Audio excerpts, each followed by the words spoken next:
Jadi Nabi Muhammad punya katib, punya juru tulis.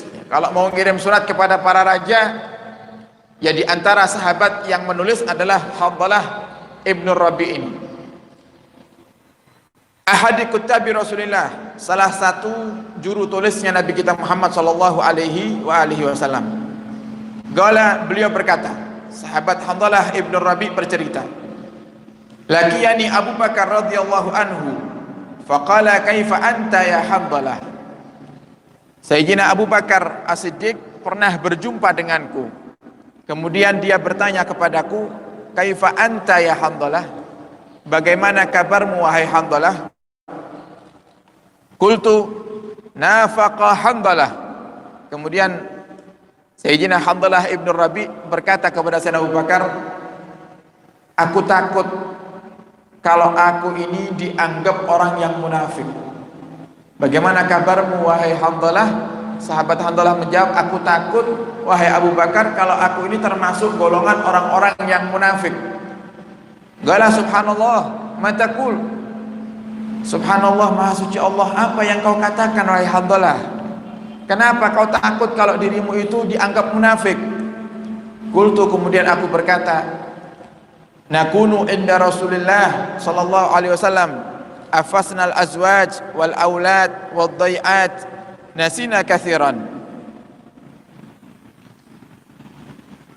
Di saat kita berada di hadapan Rasulullah, kata Hanzalah, di saat di majelis sama Rasulullah, yudzakiruna bil jannah wan nar, Nabi kita Muhammad mengingatkan kita tentang surga dan neraka, dan seakan-akan surga dan neraka itu ada di hadapan mata kita. Kalau Nabi bahas neraka, kita nangis. Kalau Nabi bahas surga, kita berharap surga itu adalah milik kita. Fa idza kharajna min indi Rasulillah, sedangkan di saat kita pulang daripada majelisnya Rasulullah, kita lupa itu semuanya. Wah, ini kita banget nih. Kalau di majelis, wah masya Allah, ingat Allah terus. Kadang dengar salawatan nangis, di rumah buyar. Ini kita banget ini. Ini Hanzalah luar biasa ini Hanzalah. Di saat kita keluar daripada majelis Rasulullah, afasnal azwaj, kita main dengan istri, bergurau dengan istri, bergurau dengan anak, kita sibuk ngurusi dunia kita. Nasina kasiran, kita lupakan itu tadi, surga neraka lupa sudah. Baru dibahas sekarang. Ini Hanzalah kalau sudah sampai rumah lupanya. Kita kadang lebih parah. Sekarang bahas surga dan neraka, keluar pintu lupa sudah. Sudah ingatnya nasi pecel. Ingatnya mangan apa iki? Gitu. Ingatnya ini jalan-jalan kemana nih kira-kira sama keluarga setelah majlisan. Ini Hanzalah setelah sampai rumah, dia bergurau dengan istrinya, bergurau dengan anak-anaknya, ngurusi kerjaannya, lupa dengan surga neraka tadi. Qala Abu Bakar radhiyallahu anhu, wallahi, kata Sayyidina Abu Bakar, demi Allah, aku pun juga seperti itu wahai Hanzalah. Kata Sayyidina Abu Bakar, aku juga seperti itu. Sudahlah kalau begitu, ayo kita ke Rasulullah.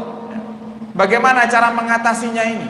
Supaya kita itu kalau ingat surga, ingat neraka terus, tidak pernah terhenti. Gimana caranya?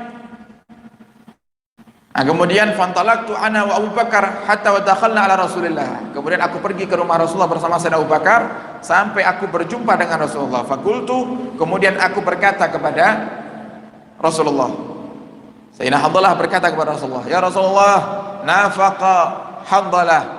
Sungguh Hanzalah ini ya Rasulullah takut kalau jadi orang munafik. Faqala Rasulullah berkata, wa madak? Kenapa? Kenapa kok takut jadi orang munafik? Apa salahmu wahai Hanzalah? Qultu, kemudian aku berkata kepada Rasulullah, ya Rasulullah, nakunu indaka tudzakiruna binnar wal jannah ka'anna ra'yal ain. Kami di saat duduk bersamamu, duduk di majelismu ya Rasulullah, kau cerita surga, kau cerita neraka, seakan-akan surga dan neraka itu ada di hadapan mata kita. Fa idza kharajna min indik, sedangkan di saat kami keluar daripada majelismu ya Rasulullah, kami bermain-main kembali dengan istri, bermain-main kembali dengan anak, kemudian kami mengurusi daripada urusan dunia kami, dan kami lupa itu ya Rasulullah.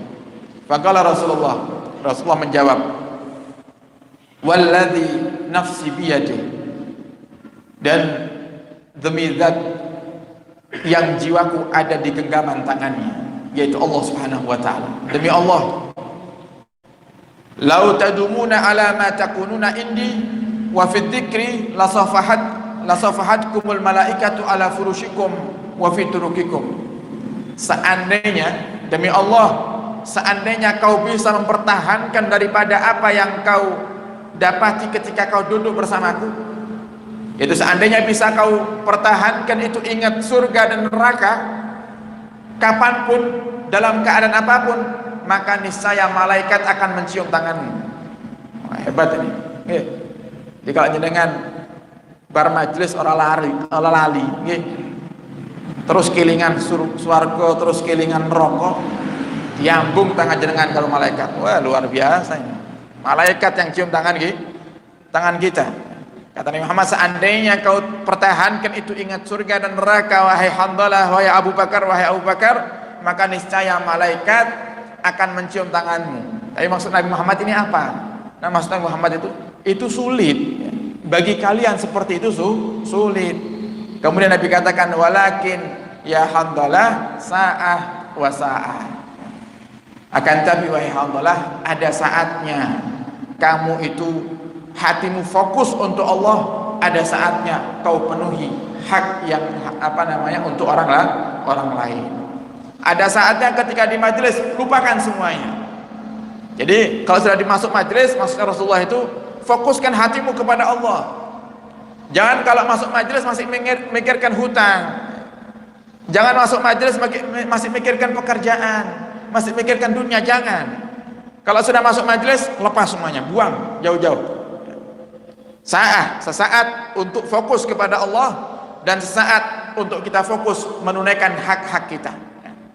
Jadi boleh, kata Rasulullah, kamu bergurau dengan istri, tidak salah itu. Kamu bergurau dengan anak-anakmu, tidak salah itu. Justru itu dianjurkan. Bahkan dalam riwayat hadis yang lainnya, pernah ada seorang sahabat itu menegur Nabi kita Muhammad. Gara-gara apa? Gara-gara Nabi kita Muhammad itu mencium kedua cucunya, yaitu Sayyidina Hasan, Sayyidina Husain. Ditegur oleh seorang sahabat. Dia berkata, ya Rasulullah, kenapa kau harus bergurau dengan anak-anak kecil? Harusnya engkau tidak bergurau dengan anak kecil, biar kau tampak wibawa, katanya. Biar kau tampak wibawa. Apa kata Rasulullah? Man la yarham la yurham.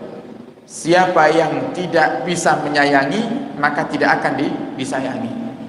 Kalau kamu tidak bisa lemah lembut sama anak kecil, maka Allah pun tidak akan lemah lembut kepadamu. Malaikat tidak akan lemah lembut kepadamu. Manusia pun juga tidak akan lemah lembut kepadamu. Jadi apa yang kita lakukan, begitulah kita akan dibalas. Jadi kalau kita kepingin anak kita sayang kepada kita, ya kita harus sayang. Banyak orang tua ini yang bisanya nuntut tapi tidak bisa mendidik. Banyak orang tua bisanya hanya sekedar ngomong tapi tidak bisa praktek. Jadi kalau sama anak, nanti kalau sudah gede dituntut, wah anaknya harus taat sama bapak ibunya. Semuanya harus kata bapak dan ibu, harus hormat sayang sama bapak ibunya. Tapi ketika kecil tidak dididik untuk hormat, tidak disayangi, tidak diajarkan bagaimana cara menghormati yang lebih tua, ya hanya impian saja itu, semacam itu. Jadi harus kita praktekkan dulu. Kalau kita ingin disayang oleh anak-anak kita, ya kita harus sayang kepada mereka. Jadi kata Nabi Muhammad, sa'ah, bahkan diulang 3 kali sama Nabi Muhammad, sesaat, wahai Handalah, sesaat kau harus fokus, ya. Sesaat kau harus fokus dengan hak-hakmu untuk keluargamu dan orang-orang yang wajib kau penuhi haknya. Jadi boleh kita fokus di majelis, kemudian di luar kita mikirkan belikan makan untuk istri, belikan makanan untuk anak, boleh, tidak jadi masalah, bukan hal yang dilarang, jadi diperbolehkan. Yang salah itu adalah ketika di majlis ingat Allah, keluar majlis ingat maksiat. Nah, ini yang salah ya. Kalau sekedar ingat untuk memenuhi hak daripada keluarga, boleh, bahkan kalau itu nafkah wajib. Keluar dari majelis ahad pagi ini langsung nyambungnya urusan pekerjaan. Untuk apa menafkahi anak istri? Wajib itu. Yang tidak boleh itu kalau setelah majelis ahad pagi ini enaknya main judi di mana nih? Nah, itu yang tidak boleh. Setelah majelis ahad pagi enaknya nombok togel neng dini. Nah, ini haram. Ini yang dilarang. Majlisan semangat,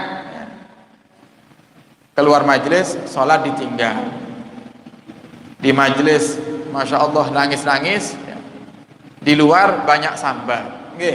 Nah, ini yang tidak boleh.